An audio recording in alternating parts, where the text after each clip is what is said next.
واحد صاحبي حبيبي للاسف حسدني الاسبوع اللي فات.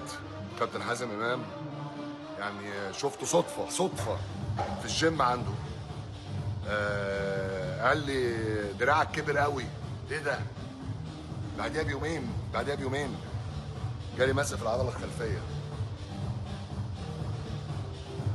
انا مش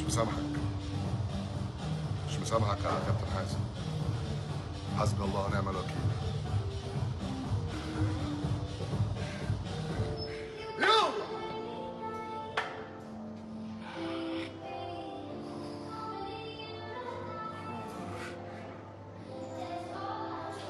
حازم امام طلع قال لك ده انا اتكلمت فوق.